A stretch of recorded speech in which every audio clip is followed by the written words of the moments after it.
బుజ్జమ్మ వంటింటికి స్వాగతం. ఆరోగ్యాన్ని ఇంకా శక్తిని ఇచ్చే తోటకూర కటోరీ కర్రీని ఎలా వండాలో నేర్చుకుందాం. దీనికి కావాల్సిన పదార్థాలు: తరిగి పెట్టుకున్న తాజా తోటకూర 1 కప్పు, నానబెట్టి ఉంచుకున్న పచ్చి శనగపప్పు 1 కప్పు, తరిగి పెట్టుకున్న ఉల్లిపాయ ముక్కలు 1 కప్పు, చిన్నగా తరిగి పెట్టుకున్న 3 లేదా 4 పచ్చిమిరపకాయలు, వెల్లుల్లి తరుగు 2 స్పూన్లు,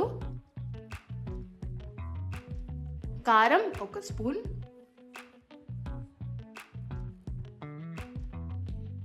పసుపు 1/2 స్పూను, ఇంకా తాలింపుల కోసం ఆవాలు, కరివేపాకు, జీలకర్ర, మినప్పప్పు, ఇంకా ఎండుమిర్చి. స్టవ్ వెలిగించి కడాయి పెట్టి నూనె వేసి వేడెక్కాక తాలింపులు వేసి దోరగా వేగనివ్వాలి. ఇప్పుడు ఉల్లిపాయ ముక్కలు, వెల్లుల్లి వేసి అవి బాగా వేగాక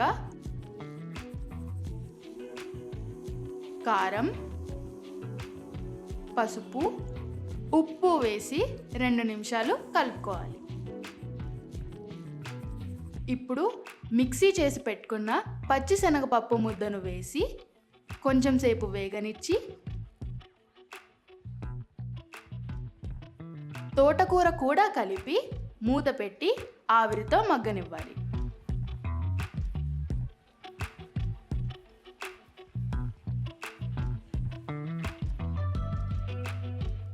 3-4 నిమిషాల తర్వాత కమ్మటి వాసన వచ్చేంత వరకు వేయించి స్టవ్ ఆఫ్ చేసేస్తే ఘుమఘుమలాడే తోటకూర కటోరీ రెడీ. దీన్ని పిల్లలకు పెరుగుతో కలిపి పెడితే చాలా ఇష్టంగా తింటారు.